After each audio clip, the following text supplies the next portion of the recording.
J'ai officiellement atteint mon quota d'articles qui ne font aucun sens sur les internets. Je veux faire avec vous quelque chose de spécial aujourd'hui parce que je veux vous aider à trouver des bonnes ressources, puis aussi à déceler quand un article a aucun sens et va vous amener vers des lignées de pensée ou des réflexes de pensée qui risquent de vous causer beaucoup plus de tort, autant à vous que parfois à votre relation, que réellement vous aider dans vos soucis face à la sexualité. Ça fait plusieurs fois que je vois passer des articles de ce genre-là. Il doit en avoir un à chaque heure. Heureusement, je les vois pas tous passer, mais le dernier que j'ai vu passer était sur la dépendance à la pornographie. C'est un sujet vraiment chaud à la base. C'est un sujet aussi qui amène beaucoup de chicanes, beaucoup de problèmes dans plusieurs couples. J'en vois dans mon coaching souvent. C'est une question qui revient, c'est une question qui n'est jamais expliquée entièrement. Et quand les médias s'en mêlent, on se retrouve avec souvent un ramassis d'informations qui peuvent servir, oui, à nous soutenir, mais parfois à nous soutenir dans un chemin qui, en réalité, ne nous aide pas. Ce que je veux dire par là, c'est que les informations qui vont être données et même les informations statistiques, donc des choses sur lesquelles on devrait se dire, on devrait pouvoir se baser sur les statistiques d'une étude pour donner raison à un argument qu'on aurait dans une chicane, par exemple, eh bien, c'est de se rendre compte que si on creuse un peu plus, très, très, très souvent, les recherches qui sont faites pour ces articles-là et parfois même les recherches sur lesquelles ces articles-là sont basés ne sont pas toujours exacts, ne sont pas toujours complètes et peuvent aussi être faites dans un but de soutenir une proposition précise. Donc, venez avec moi, vous allez me suivre pas à pas alors que je décortique un article que j'ai d'abord vu sur Facebook, mais qui provenait originalement de la page du Devoir, donc un journal quand même assez réputé pour la vérité ou au moins la recherche faite dans les différents articles qu'ils proposaient quand ils étaient un journal papier. Maintenant que c'est sur Internet, évidemment, beaucoup plus d'articles sont mis en ligne et certains peuvent être problématiques. Le devoir journalistique là-dedans est malheureusement pas toujours fait et c'est là qu'on se retrouve avec des affirmations, avec des statistiques, avec des points de vue qui sont en fait de la désinformation, ce qui peut vous amener à mal gérer ou à mal interpréter les situations dans votre vie parce qu'on parle de psychologie, de sexualité, et ce sont des sphères de la science qui, malheureusement, sont très, très, très volatiles, très, très, très variables. Et on prend pas ça assez en compte, puis il n'y a pas assez d'avertissements qui sont mis par rapport à ces articles-là quand ils sont proposés sur le grand Internet, donc au grand public. Bonjour mes sexy curieux et curieuses, c'est Catherine, votre coach de vie sexuelle.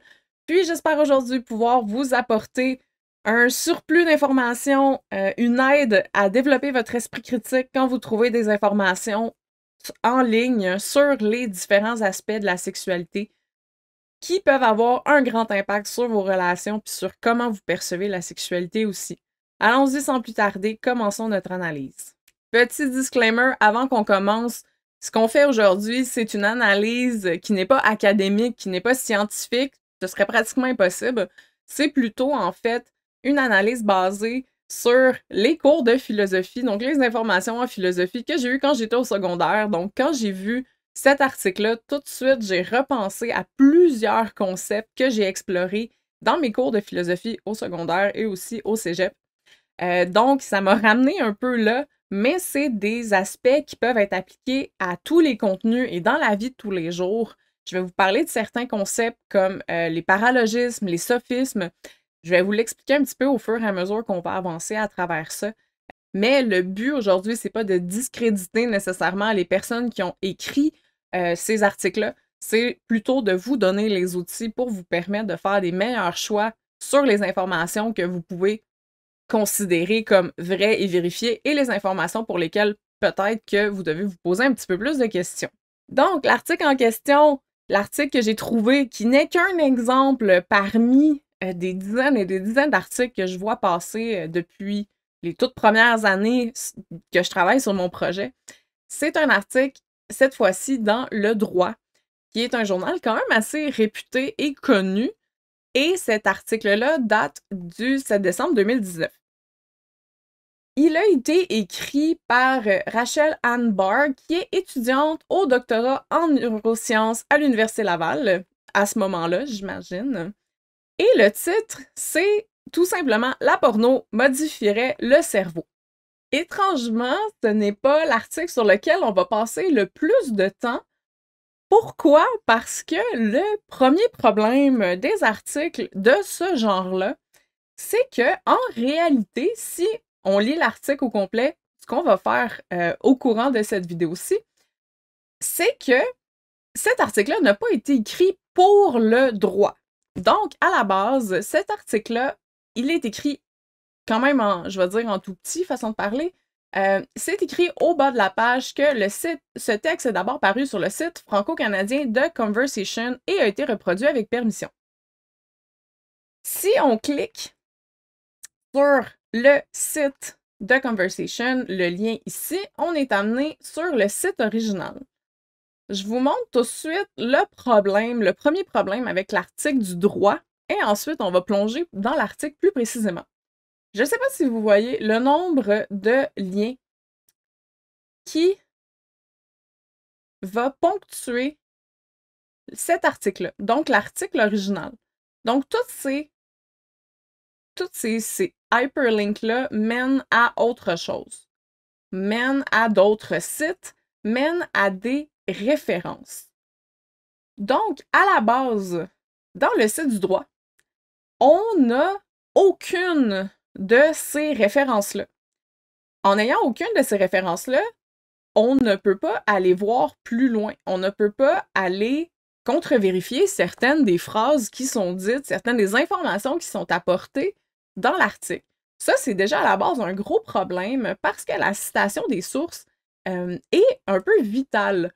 Puis, demander à quelqu'un de, premièrement, lire l'article au complet, deuxièmement, vérifier que par le petit lien ici, qui est juste sur le mot site d'ailleurs, que en réalité, cet article-là comprend plein de références, c'est déjà demander un extra effort que 98% des gens, parce qu'ils ne remarqueront pas tout d'abord, puis deuxièmement, pourquoi on penserait que ce serait pas exactement le même article si on me dit que le texte est paru sur le site et qu'il a été reproduit. Je me dis que tout de suite, reproduit, ça veut dire reproduit exactement de la même façon. Mais le premier point, la première alerte, c'est de se rendre compte que ce n'est pas le cas. Donc, on laisse le site du droit de côté parce qu'en réalité, ce n'est pas la source originale, mais il y a des grosses chances que ce soit la source qui soit la plus partagée parce que malgré tout, le droit a une réputation. On ferme ça ici. On se retrouve sur le site original qui est The Conversation. La première chose qu'on peut lire sur le site de Conversation, c'est leur mantra, leur mission, Academic Rigor and Journalistic Flair. Donc, déjà, on veut nous mettre en confiance. On veut nous dire que ce site-là est tenu par des gens qui tiennent la rigueur académique et le flair journalistique en haute estime. Ensuite de ça, on retrouve encore la même personne qui est l'auteur, dans le fond, qui est un étudiant en neurosciences à l'Université Laval. Et si on rentre dans l'article en tant que tel, la première chose qu'on peut lire, juste en dessous de l'image, et qui est reproduit aussi par 2 fois dans l'article du droit, c'est « Les effets de la pornographie sont catastrophiques pour la santé mentale et la vie sexuelle de son large public, avec de graves conséquences comme la dépression ou la dysfonction érectile. » Donc, vous voyez un petit peu le côté alarmant de la chose. Cette phrase-là va revenir, donc je vais y revenir un petit peu plus loin. Mais ce que je veux qu'on explore aujourd'hui, je vous parlais des sophismes puis des paralogismes. Ces deux aspects-là, ces deux concepts-là sont des procédés rhétoriques Puis par un procédé rhétorique, c'est des choses qu'on va utiliser dans l'argumentation ou dans le débat philosophique, dépendamment. Et ce sont des méthodes par lesquelles on va utiliser une information pour arriver à un but. Donc, dans le sophisme, c'est d'utiliser dans une argumentation ou une logique un raisonnement qui porte en lui-même l'apparence de la rigueur ou de l'évidence, mais en réalité qui n'est pas valide au sens de la logique, même si la conclusion serait vraie. Donc, le sophisme est mal intentionné. On va prendre volontairement des informations, puis on va les mettre dans une lumière, on va les arranger de manière à ce que on ait la conclusion qu'on veut faire apparaître comme vraie. Le paralogisme est un peu le même concept, mais c'est plutôt une erreur dans le raisonnement d'une personne de bonne foi. Dans l'introduction, on nous dit que la pornographie semble avoir existé depuis que l'humanité existe. Et bien sûr que Pornhub est un des plus grands sites de pornographie gratuits au monde, qui a reçu plus de 33,5 milliards de visites au cours de l'année 2018. Comme je vous rappelle, cet article-là date de 2019. Ensuite commence vraiment l'article en tant que tel, où la prémisse est, je vous le rappelle, que la pornographie modifierait le cerveau. Donc, techniquement, la prémisse, ça devrait être ça. Première phrase importante. La science commence à peine à révéler les répercussions neurologiques de la consommation de pornographie. Ce qui est vrai, il y a de plus en plus d'études et de recherches qui est faites là-dessus, mais c'est encore très nouveau. Mais il est clair déjà que ces effets sont catastrophiques pour la santé mentale et la vie sexuelle de son large public, avec de graves conséquences comme la dépression ou la dysfonction érectile. La pornographie semble transformer notre câblage neuronal.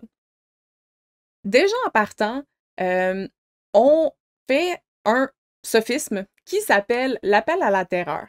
C'est quoi l'appel à la terreur, l'appel à la peur? C'est un sophisme qui est un procédé de psychologie sociale qui va faire appel à des mécanismes cognitifs qui va permettre d'amener une personne ou un groupe de personnes à produire un comportement en faveur de l'idée proposée par la personne qui l'utilise. C'est tout simplement parce que, oui, la peur en elle-même crée un sentiment d'urgence qui va pousser les personnes qui reçoivent des informations de ce genre-là à adopter un comportement qui va être prosocial et aussi qui va diriger son attention vers le côté négatif d'une cause. Donc, ici, quand on dit que les effets sont catastrophiques pour la santé mentale et la vie sexuelle, qu'il y a de graves conséquences comme la dépression ou la dysfonction érectile, on veut tout de suite mettre le lecteur dans une position d'urgence. Oh mon Dieu, c'est très grave. En ayant son attention comme ça, déjà, notre processus de pensée va être un petit peu biaisé. Tout simplement parce qu'on se met à faire des choix en fonction de cette peur-là et non dans le rationnel. Donc, on ne peut plus décortiquer de manière rationnelle les informations qui vont suivre ce paragraphe-là, qui est au tout début de l'article. Déjà, juste dans ce paragraphe-là, si on rentre un petit peu plus loin dans les différents hyperliens, on va aller explorer exactement ce que la référence est pour la phrase répercussion neurologique de la consommation de pornographie. Donc, qu'est-ce que ça veut dire ou qu'est-ce que la personne veut essayer de nous dire par là? La ressource est en anglais, malheureusement, mais je vais vous faire une traduction sommaire quand même de ce qui se passe. Parce que ce que je veux vous pointer là-dedans, c'est que, un, il faut cliquer sur la source, puis deux aussi, il faut aller lire qu'est-ce qu'elle représente en réalité. Parce qu'on veut créer une forme de généralité en disant qu'il y a des répercussions neurologiques sur la consommation de pornographie. Donc, à partir de ce moment-là, il faut aller voir qu'est-ce qu'on veut dire par là, qui a dit ça, pourquoi ça a été dit. Puis, est-ce que c'est pas plutôt juste une référence qui est poussée là-dedans pour donner une légitimité au texte? Si on regarde l'extrait de la recherche, dit que l'objectif de cette recherche-là était de déterminer si la fréquence de la consommation de pornographie est associée avec, bon, le frontostriatal network, c'est une partie du cerveau. Là, on peut aller voir qu'est-ce que c'est exactement. Puis on se retrouve avec des images comme celle-ci qui vont nous expliquer que c'est, dans le fond, l'interaction entre différentes parties du cerveau. Bon, on n'est pas des scientifiques, je ne suis pas une scientifique, encore moins une neuroscientifique, mais on a une petite idée de sur quoi le travail, sur quoi l'étude portait réellement. Les gens voulaient savoir si la consommation de pornographie est associée avec ce circuit-là dans le cerveau, donc ces différentes parties du cerveau-là qui travaillent en concert. On ne lira pas l'entièreté de l'étude parce que ces études-là sont toujours très longues et quand même assez complexes. Quand on rentre dans les détails un peu plus comme ça, là, on se rend compte soudainement qu'en réalité, il y a juste 64 hommes qui ont été interviewés dans le cadre de cette étude-là. 64 hommes, c'est vraiment pas beaucoup de personnes parce que après ça, cette information-là est utilisée pour créer une généralisation sur l'entièreté des hommes qui consomment la pornographie.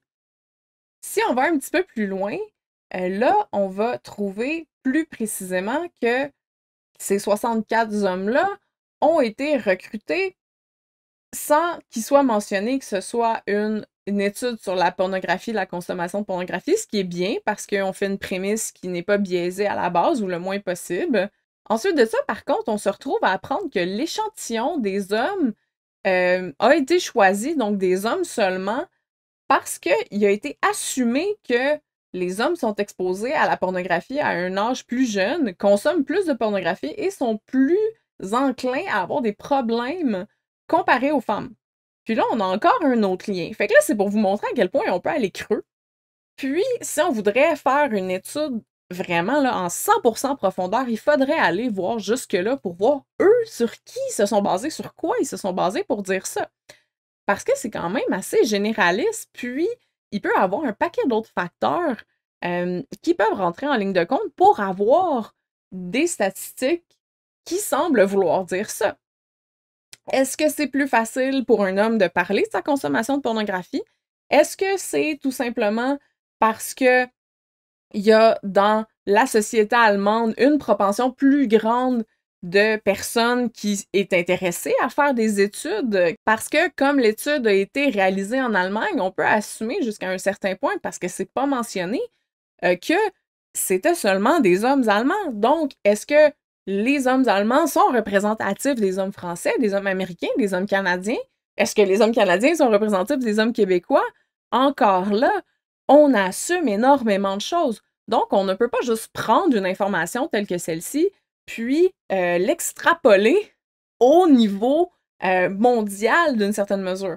Il aurait fallu, dans l'article de base, par exemple, spécifier tout de suite que ces répercussions neurologiques-là sont encore au stade d'hypothèse, parce qu'elles le sont encore.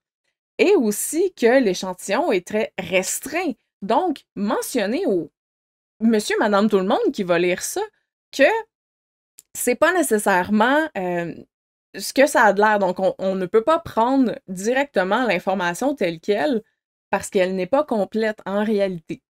Mais on apprend aussi un petit peu plus loin qu'ils ont utilisé d'autres informations provenant de d'autres tests que ce ne sont pas eux qui ont fait, comme le Internet Sex Screening Test, qui est un instrument d'auto-évaluation de 25 items pour évaluer l'utilisation sexuelle d'Internet par un individu, puis une version courte du Sexual Addiction Screening Test pour évaluer les symptômes de la dépendance sexuelle. Déjà à la base, ils ont utilisé une version courte du test, donc pas la version pleine. Donc, est-ce que les informations sont réellement complètes? Ou est-ce qu'en choisissant les différentes questions, est-ce qu'on n'est pas en train plutôt de venir pousser un agenda, pousser la réponse à laquelle on veut arriver par certains biais? Mais au moins, dans une étude de ce genre-là, on est déjà beaucoup plus sérieux que dans l'utilisation d'une phrase générale comme il y a des répercussions neurologiques à la consommation de pornographie. Ensuite de ça, on va aller explorer qu'est-ce qu'on veut dire par graves conséquences comme dépression ou dysfonction érectile. Qui a dit ça? On clique sur l'article, on se retrouve dans une autre étude et ce qu'on peut voir dans cette étude-là, la question de base, c'est est-ce que la pornographie Internet cause des dysfonctions sexuelles. C'est une review avec un clinical report. Donc, c'est un examen de la question avec des rapports cliniques pour le soutenir. Ce que je veux vous montrer par rapport à ça, encore une fois, le lien va être dans la description, on ne passera pas à travers au complet, c'est de noter que quand une étude est faite, les gens qui font cette étude-là vont avoir une influence sur comment l'étude va être menée. Que ce soit pour des motifs politiques, que ce soit pour des motifs monétaires, il y a toujours une raison. Il y a toujours quelqu'un. Il y a toujours quelqu'un qui finance les études. Il y a toujours quelqu'un avec un agenda en arrière de ça qui a déjà une idée de la réponse ou du type de réponse qu'il aimerait avoir. Puis ici, si on regarde, on se retrouve avec des personnes qui sont mentionnées. Donc, on a la référence des personnes qui ont fait l'étude, ou la majorité des personnes d'où ils proviennent, c'est le Naval Medical Center à San Diego. Là, on peut commencer à se demander, OK, pourquoi un Naval Medical Center voudrait faire une étude sur les dysfonctions sexuelles et le lien de la pornographie Internet avec ces dites dysfonctions sexuelles-là? Si on va voir c'est quoi le Naval Medical Center de San Diego, c'est un hôpital militaire. À partir de là, il faut se poser la question, les gens qui sont dans l'armée, ce sont quel type de personnes? Est-ce que c'est hyper diversifié? Est-ce que c'est très, très, très restreint? Est-ce qu'ils ont tous le même genre d'idéologie politique? Déjà, à la base, s'ils se retrouvent dans l'univers militaire, forcément, ils vont avoir certaines valeurs en commun. Pas toutes, mais il y a des choses auxquelles ils vont vouloir s'associer, auxquelles ils s'associent par leurs valeurs, qui vont être différents de personnes qui ne sont pas dans l'armée. Donc déjà là, on ne peut pas juste prendre l'information telle qu'elle est et dire oui, ça c'est vrai. Il y a toujours une influence. Même dans le meilleur processus scientifique, il va y avoir des influences, tout simplement parce que on est dans la sociologie, on est dans la psychologie. Ce sont des matières qui sont malléables, qui vont changer, qui changent avec le temps, qui changent de plus en plus. On apprend sur la psychologie, le cerveau, le fonctionnement du corps. On n'en est pas à un point où on peut avoir une vérité absolue en réalité. Continuons notre lecture, puis avec ça, je veux vous apporter le deuxième sophisme duquel je veux vous parler, qui est l'appel à l'autorité. Ensuite de ça, on tombe dans les impacts de la consommation de pornographie. Déjà, juste le titre suggère qu'il y a forcément des impacts à la consommation de pornographie, ce qui n'est pas encore en réalité prouvé à 100% dans la littérature scientifique. La lecture du premier paragraphe, lui, va nous emmener à notre prochain paralogisme, c'est la corrélation illusoire ou corrélation trompeuse. La corrélation, c'est vraiment établir un lien existant entre deux variables statistiques. Donc ça existe, la corrélation existe, c'est un concept qui existe. On tombe dans la corrélation illusoire si on a une tendance à inventer ou à exagérer une corrélation entre des événements. Un bon exemple pour la corrélation que je vais vous montrer, c'est celui-là ici. Donc, quand on dit qu'il y a une corrélation, c'est de dire que, par exemple, X et Y ont une corrélation. Ce qui veut dire qu'ils vont statistiquement augmenter ou descendre ensemble dans la statistique. Si un augmente, l'autre augmente. Si l'un descend, l'autre descend. Sauf que dans la corrélation, il y a 4 explications en réalité pour une corrélation. La première, c'est que X va influencer Y, donc va causer Y. Si X augmente, Y augmente. Si X descend, Y descend. Le deuxième, le B, c'est le contraire, que Y va causer X. Donc, c'est Y qui a le pouvoir de faire changer les deux en même temps. Mais c'est un peu une mauvaise habitude de penser que ce sont les seules choses qui peuvent fonctionner ou qui sont une corrélation. En réalité, même si on pense toujours que X cause Y ou Y cause X, il y a d'autres possibilités.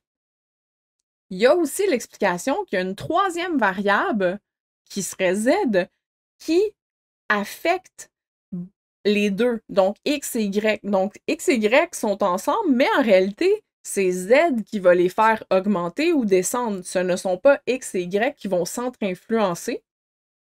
Et c'est aussi possible que ce soit un pur hasard. Donc, qu'il ne faut pas, dans la corrélation, interpréter quelque chose qui est pas là, ou quelque chose qui est là pour juste une petite période, par exemple, dans le temps, ce qui veut dire que ça sera pas nécessairement le cas à l'infini non plus. Donc, c'est quand même possible que X et Y aient absolument aucun lien ensemble, puis que ce soit juste un peu hasard qu'ils agissent de la même façon pendant la période de statistiques que l'on regarde. Vous avez sûrement aussi déjà entendu l'expression cause à effet. Ça aussi, c'est un autre point, un autre sophisme parfois qui est utilisé pour expliquer des informations qui ne sont pas toujours en fait reliées ensemble ou qui ne sont pas toujours reliées ensemble de la manière dont on voudrait qu'elles le soient.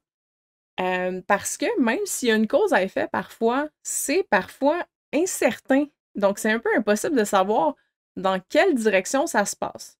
Je vous donne un exemple plus générique, après ça, on va l'appliquer à notre situation. Je vous ai sorti un petit graphique qui montre simplement par un exemple comment le cause à effet peut être influencé. Donc, si on prend le résultat, qui est l'effet, la tarte aux pommes est ratée, puis qu'on prendrait juste la première prémisse, qui est des mauvaises pommes. Est-ce qu'on dirait, vu que les pommes étaient mauvaises, la tarte aux pommes est ratée? Ou on pourrait aussi dire, la tarte est ratée parce que c'était des mauvaises pommes. Donc ça serait un XY ou YX. X étant les mauvaises pommes, Y la tarte. Si je dis que X plus le X est haut, donc plus les pommes sont mauvaises, plus la tarte est ratée, on a un effet de corrélation. Donc, on a l'impression d'une corrélation.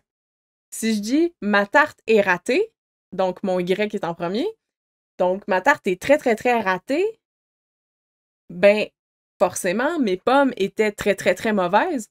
On interprète une corrélation.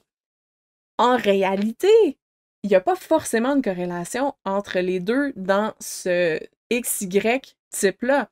Peut-être que, comme on voit ici, il y a Z, qui est le four était vieux, et ça pourrait aussi être la recette n'a pas été suivie pour être mon Z, donc pour être mon troisième facteur, qui fait en sorte que le résultat est que ma tarte aux pommes est ratée, mais que ce n'est pas forcément une corrélation avec les pommes qui ont été utilisées. Donc, indépendamment que les pommes soient bonnes ou mauvaises, la tarte pourrait être ratée quand même.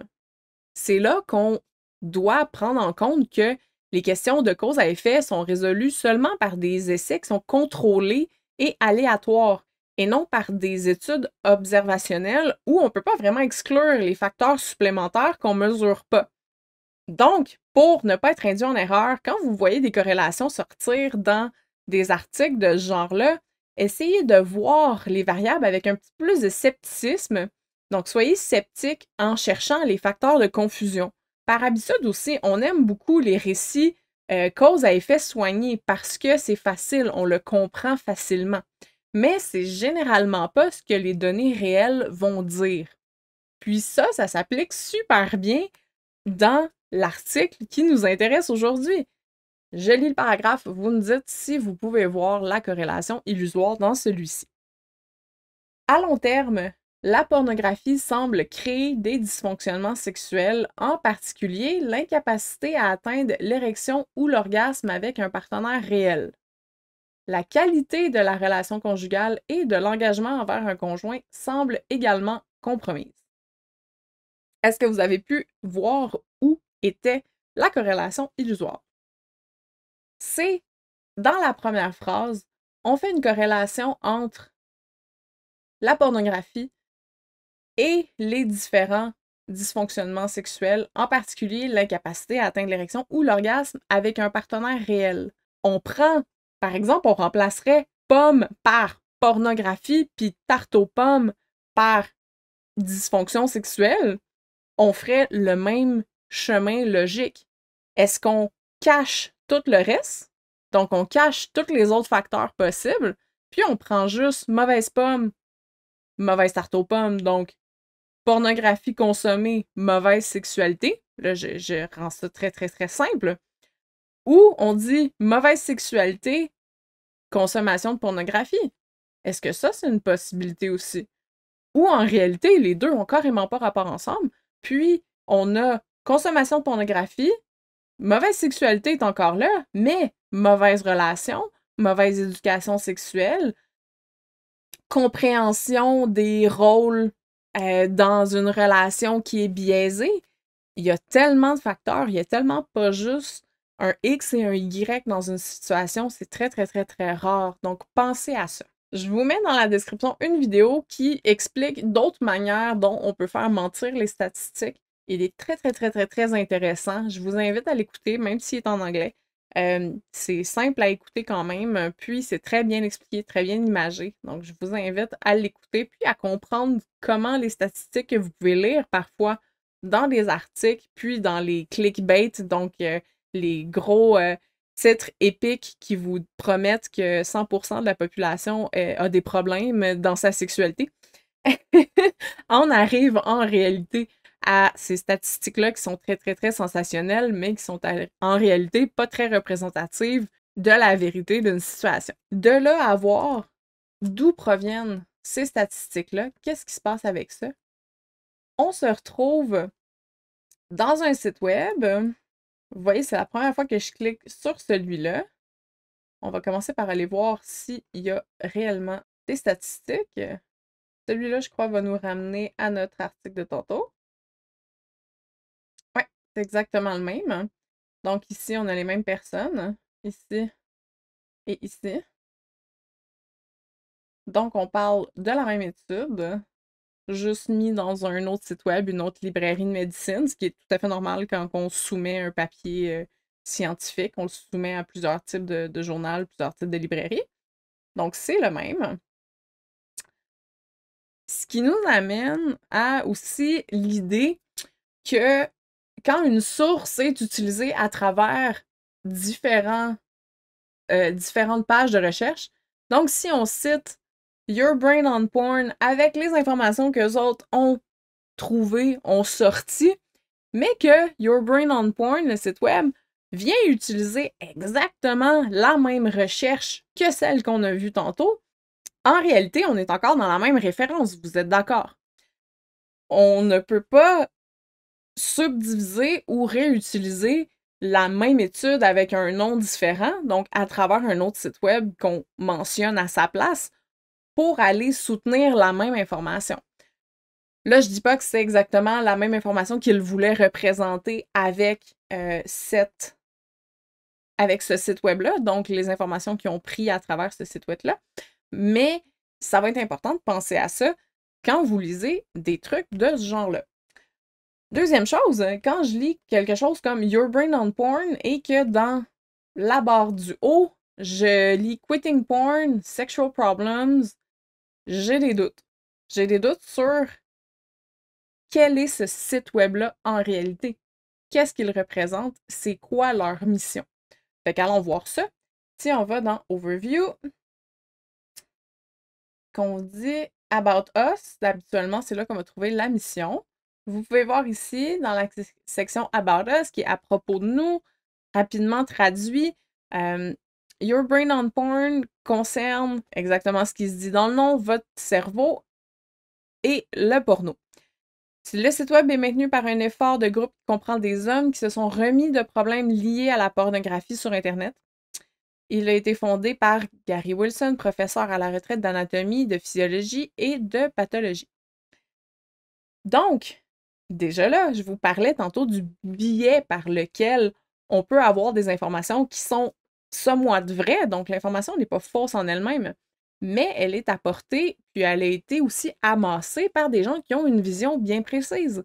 Donc ici, c'est des gens qui ont déjà eu des problèmes avec la pornographie, donc la pornographie a eu un impact négatif sur leur vie, puis ils proposent et ils vont proposer aussi des arguments qui vont soutenir ce point-là. Puis, c'est pas de dire que ça n'existe pas ou que ça existe, c'est simplement de montrer que ce qu'on va amasser comme information par rapport à la pornographie Internet et son influence sur la sexualité va vouloir soutenir que plus de consommation égale plus de problèmes. C'est normal, mais c'est quand même un biais, donc il faut garder ça en tête. Par exemple, si je voulais avoir l'information inverse, je pourrais la trouver aussi. Google va répondre autant d'articles pour la pornographie ne cause pas de problème que la pornographie cause des problèmes. Si je vous fais un exemple rapide, si je fais Is porn banned for my sex life, je vais avoir des choses qui vont supporter cette idée-là. Parce que j'ai fait ma phrase en fonction de savoir si c'était mauvais pour ma sexualité. Donc, Google prend le mot mauvais et va me trouver tout ce qui dit que le porn est mauvais pour ma sexualité. Donc, tous les titres, Watching porn can actually ruin your sex life, or pornography can ruin your sex life. Je veux dire, ta vie est finie. Il va y avoir certains titres plus neutres. Donc, qu'est-ce qui peut arriver à ta sex life si tu watches du porn? Est-ce que c'est mieux? Oui, beaucoup, mais c'est pas encore parfait. Is internet porn killing your sex life? Your sex drive? Donc, vous voyez, c'est pas toujours pertinent. Si je fais Is porn good for my sex life? Dans cette recherche où je veux des informations qui me disent que la pornographie est bonne, ils vont me dire, ben oui, c'est bon. Regarder de la porno peut en fait augmenter ton excitation sexuelle, puis a peu de chances de causer des problèmes érectiles. Dit une étude de l'Université de la Californie. On peut continuer, on a certains des sites qui reviennent. Encore là, c'est une question de mots-clés aussi. Le même lui, celui-là qui était neutre. Puis on a, lui était aussi sur l'autre page. On a celui-là ici qui dit regarder de la porn n'est pas mauvais pour ta sexualité. Et on l'a encore ici. Pourquoi comment la pornographie pourrait en fait être bonne pour ta sex life? Est-ce que regarder de la pornographie ensemble aide à avoir, j'imagine, une meilleure sexualité? Donc, on peut trouver toujours des informations qui vont supporter l'argument qu'on veut mettre de l'avant. On revient à nos moutons, on continue notre lecture. Pour tenter d'expliquer ces effets, des scientifiques ont établi des parallèles entre la consommation de pornographie et la toxicomanie. Ça, c'est vrai. Il y a des scientifiques qui essaient en ce moment d'établir une corrélation, mais ça reste encore une hypothèse, très important de savoir ça. Dans la communauté scientifique, ce n'est pas du tout encore accepté comme étant quelque chose de vérifié et quelque chose de prouvé. Donc, on est très, très, très dans l'hypothèse puis dans la spéculation encore. Et on soutient cette affirmation-là par son évolution. Le cerveau est programmé pour répondre à la stimulation sexuelle par une poussée de dopamine, ce qui est un fait normal, ce qui est un fait vrai. Ce neurotransmetteur, le plus souvent associé à l'anticipation de la récompense, sert aussi à inscrire les souvenirs à l'information dans le cerveau. Ainsi, lorsque le corps a besoin de quelque chose comme de la nourriture ou du sexe, le cerveau se rappelle là où il peut aller retrouver le même plaisir. Encore une fois, on fait des corrélations. Premièrement, on met la sexualité au même niveau qu'un besoin de base qui est se nourrir. On peut s'entendre que se nourrir et avoir du sexe n'ont pas du tout le même impact dans le corps, dans la physionomie, dans le cerveau que se nourrir, qui est un besoin vital. Donc, on ne peut pas vivre sans nourriture. Malheureusement, on peut vivre sans sexe, même si c'est moins le fun, c'est possible. Donc, on ne peut pas vraiment associer les deux en réalité. Ensuite de ça, là, on tombe dans, je pense qu'on est rendu à 5 paralogismes dans l'article, on tombe dans la pente glissante. La merveilleuse pente glissante ou pente fatale, c'est le concept de se mettre un doigt dans l'engrenage puis se faire manger le bras.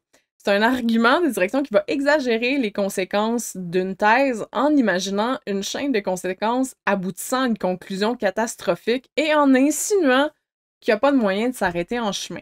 On veut essayer d'accumuler les différentes conséquences toujours de plus en plus graves pour amener la personne justement à ne plus voir qu'une situation ou un moment d'arrêt est possible à pratiquement toutes les étapes avant de se rendre à cet effet dramatique-là ou à cet effet catastrophique-là où c'est la fin du monde.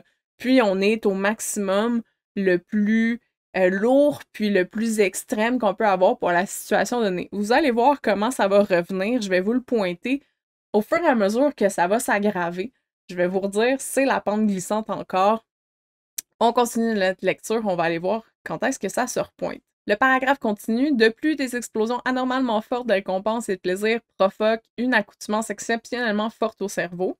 Ce qu'on peut se demander avec cette phrase-là, c'est pourquoi les explosions de plaisir associées avec la consommation de pornographie seraient anormalement fortes parce qu'elles sont provoquées par des images vidéo.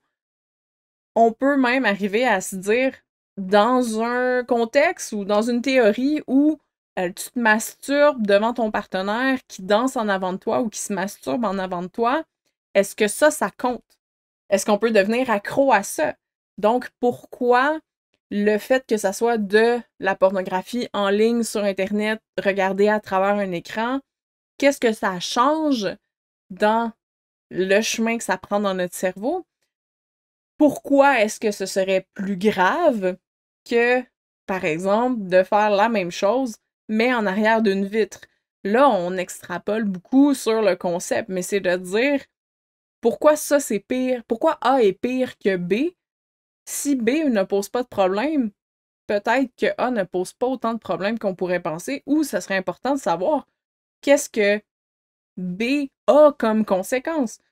Comme je vous dis, on peut se masturber d'un côté et de l'autre d'une fenêtre, est-ce que ça compte? Si on se masturbe sans se toucher un en face de l'autre, est-ce qu'on active les mêmes explosions anormalement fortes de récompense et de plaisir? En même temps, moi, quand je lis ça, je lis aussi que c'est en gros un orgasme. Je veux dire, pourquoi c'est anormalement fort? Parce que c'est provoqué par quelque chose qu'on va regarder sur notre téléphone versus quelque chose qu'on va vivre en vrai. C'est une question à se poser. Va savoir. On fait un nouvel appel à l'autorité par Norman Doidge. L'appel à l'autorité, c'est d'invoquer une autorité lors d'une argumentation. Donc, quand on veut prouver un point, en accordant de la valeur à un propos en fonction de qui va le dire et non de son contenu. En utilisant ça, en fait, on force un effet d'imposition.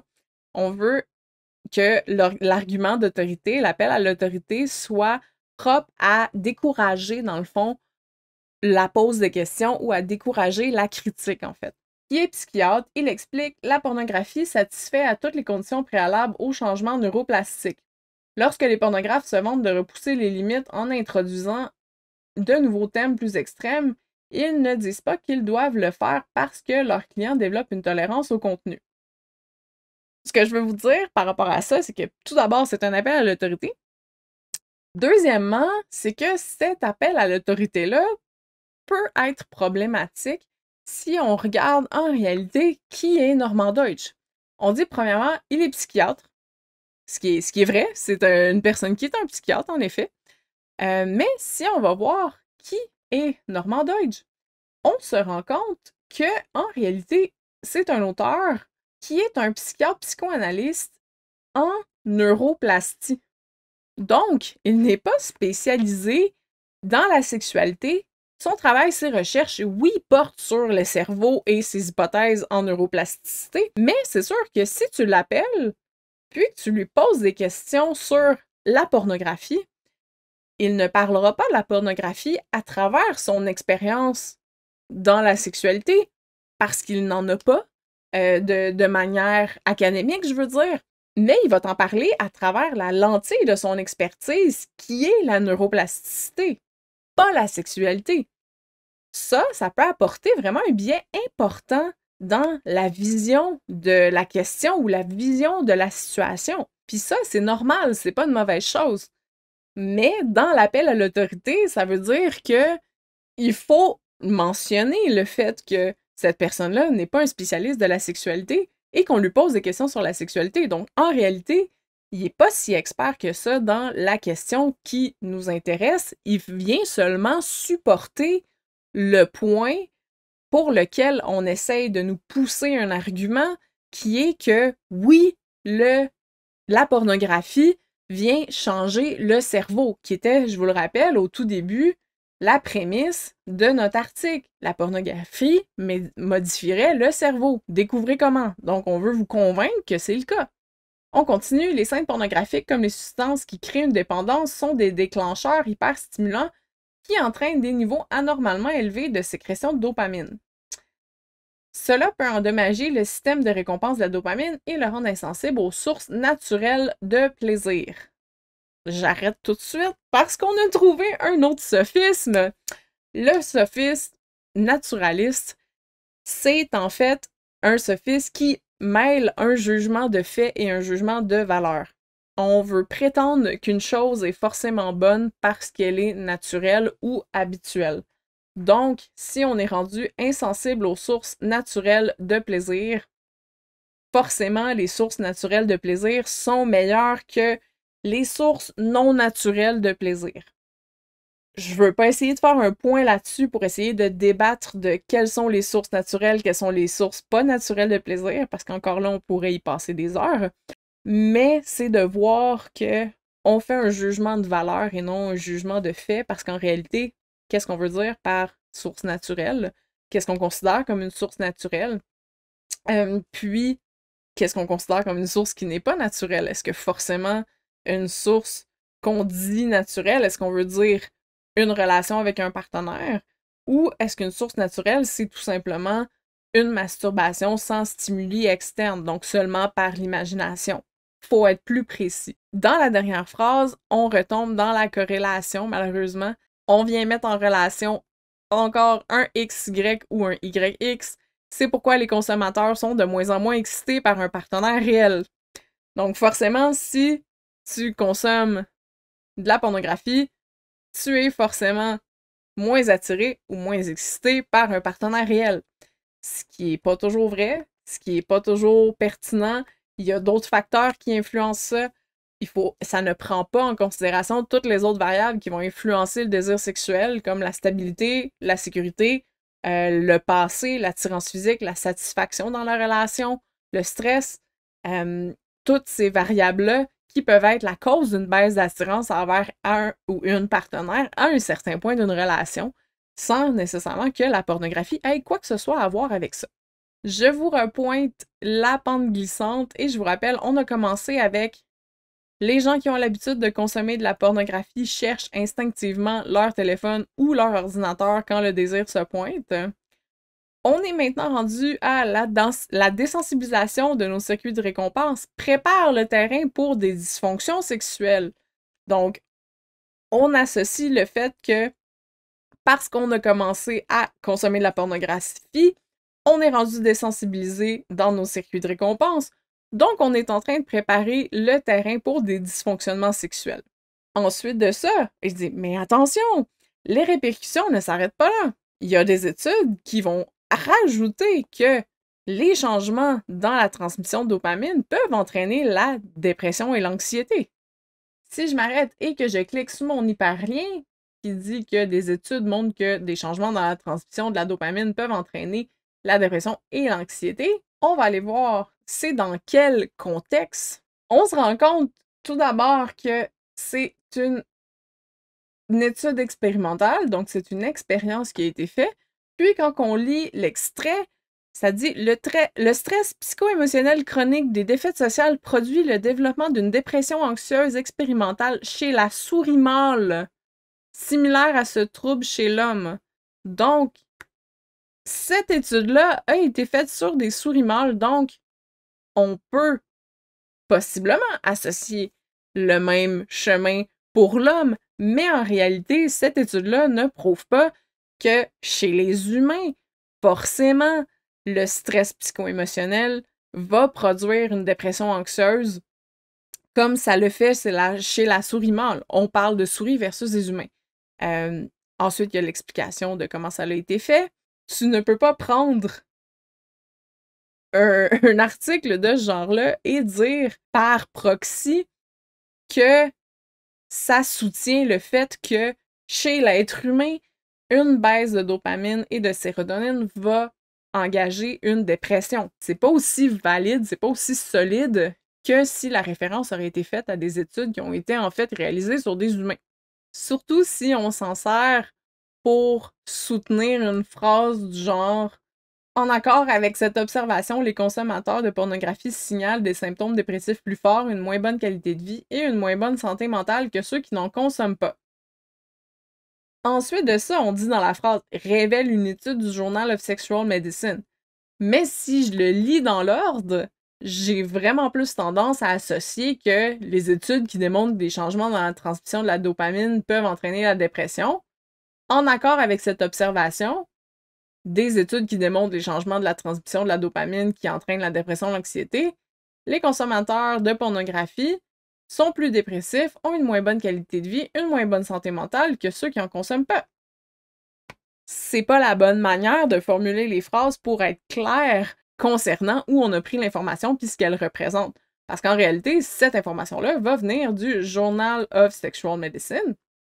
Mais malheureusement, apparemment, le lien ne pointe pas vers un article en particulier. Possiblement que cet article-là n'est plus existant. Ça peut être dû à beaucoup de choses, incluant aussi le review par les peers. Donc, le processus par lequel un article est soumis à un journal, j'ai discuté de ça un jour en voyage avec un mathématicien. En fait, les journaux, justement, sont plutôt des archives. Il n'y a pas toujours une double vérification ou une révision par les pairs qui est faite premièrement au moment où c'est publié, au moment où c'est accepté dans le journal. Puis, les papiers qui sont acceptés dans les journaux, que ce soit de médecine, de mathématiques, peu importe, ne sont pas nécessairement des trucs qui sont approuvés comme étant vrais ou qui sont supportés par plusieurs choses pour être acceptés. Donc, les critères d'admission sont plutôt des critères fonctionnant comme une archive. Donc, on veut garder ce papier-là. Bien sûr, il y a quand même une évaluation qui se fait pour voir que le papier se tient, mais ça arrive parfois que plusieurs papiers sont apparemment réfutés et qu'à partir de ce moment-là, peut-être que c'est une des raisons pour lesquelles le papier aurait pu être retiré, mais ça peut être aussi plein d'autres raisons qu'on ne connaît pas. Donc, il y a juste simplement pas la référence pour cet article-là, malheureusement. C'est triste parce que on dit qu'il y a une autre découverte importante de cette étude-là qui dit que les consommateurs compulsifs de porno veulent et ont besoin de plus de porno, de plus en plus de porno, et ça, même s'ils n'aiment pas vraiment ça. Je trouve cette phrase-là un petit peu problématique parce que soudainement, on parle de personnes qui auraient réellement un souci avec leur consommation de pornographie, alors qu'à la base, la prémisse de l'article, c'était d'explorer les consommateurs de pornographie en général et l'effet de la pornographie sur les consommateurs de pornographie, tout type confondu. Donc, le point n'était pas de parler des consommateurs, mais plutôt de parler de l'effet de la pornographie. Puis là, soudainement, on tombe dans les consommateurs compulsifs de pornographie. Donc, on vient préciser de qui on parle. Sauf que si on ne porte pas attention ou une attention supplémentaire à cette phrase-là, on peut se faire prendre au piège puis venir associer toutes les personnes qui consomment de la pornographie à des personnes qui sont des consommateurs compulsifs. Donc, c'est de venir associer les personnes qui ont une dépendance, toujours en se rappelant qu'il n'y a aucun diagnostic existant réel encore pour la dépendance à la pornographie, et la consommation de pornographie en général. Donc, on vient un petit peu juxtaposer les deux dans le texte, ce qui peut porter à confusion. En plus, on vient rajouter une couche en disant que des chercheurs de l'Institut Max Planck de Berlin ont découvert que l'utilisation accrue de la pornographie était corrélée à une activité cérébrale réduite. Donc, encore une fois, possiblement un biais, un paralogisme de corrélation, en réponse à des images pornographiques classiques. Encore là, définir qu'est-ce que veut dire classique, qu'est-ce que représente classique.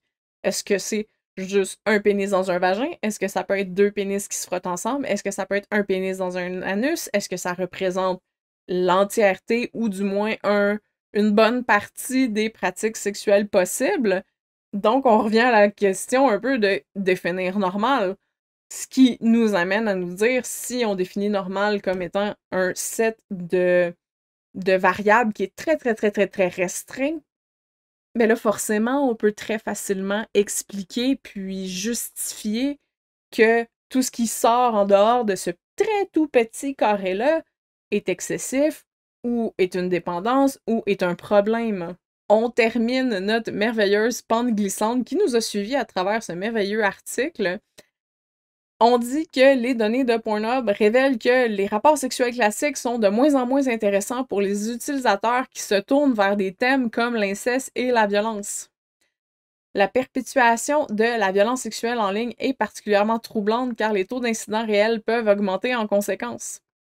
Donc, je vous le refais encore une fois, on est parti de personnes qui se tournent vers leur téléphone pour la gratification et l'épanouissement sexuel. On a continué vers l'utilisation de la pornographie prépare le terrain pour les dysfonctionnements sexuels. On a continué vers ça peut entraîner la dépression et l'anxiété. Et maintenant, on est rendu à ça peut engendrer des comportements violents. Ce n'est pas comme ça que ça fonctionne.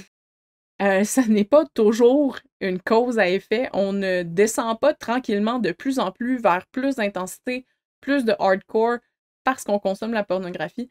Ou même si on en consomme de manière extrêmement fréquente, ça ne veut pas dire qu'on va consommer de la pornographie de plus en plus hard, qu'on va passer justement à des trucs comme à l'inceste.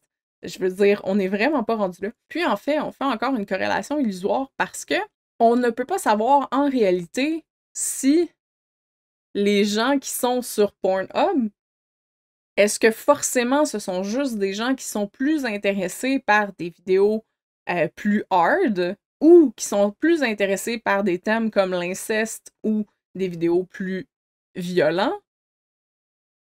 Ou est-ce que c'est vraiment les mêmes utilisateurs qui ont évolué? Ça, on peut pas savoir. C'est pas des statistiques qui existent ou qui sont disponibles à ma connaissance, parce que je pense que ça serait pas mal proche de l'invasion de la vie privée.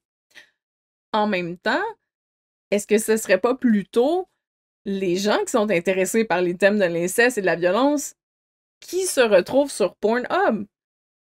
Est-ce que les personnes qui aiment des vidéos de sexualité plus classiques sont juste tout simplement pas sur d'autres sites web? Il y en existe vraiment plus qu'un site web de pornographie. Il y en a pour tous les types, tous les goûts. Il y en a des spécialisés, il y en a des plus génériques. Donc, on ne peut pas se fier à juste un set de données provenant d'un seul site web qui, en fait, ne fournit aucune donnée, si on regarde, pour inventer un argument de ce genre-là.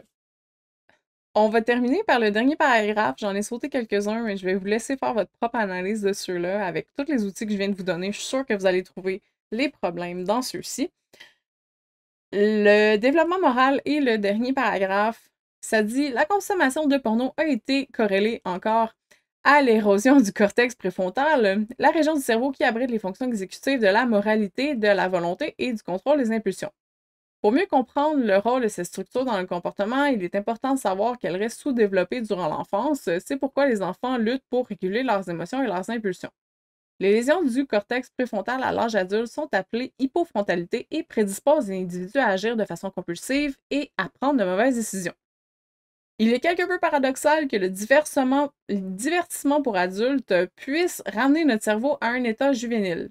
Ce qui l'est encore plus toutefois, c'est que si la pornographie promet de satisfaire et de procurer une gratification sexuelle, elle produit en réalité le contraire. Je vais cliquer sur le premier lien. On parle de le porno a été corrélé à l'érosion du cortex préfrontal. On va aller voir ça en premier. Cet article-là est sur un site web qui s'appelle Campagne Québec Vie, qui a une mission pro-vie, en fait. Donc, si on regarde le à propos de nous, comme on a fait tout à l'heure, notre but est de faire du Québec une société chrétienne qui défend la foi, la famille et la vie de la conception à la mort naturelle. Je vous parlais des différents biais.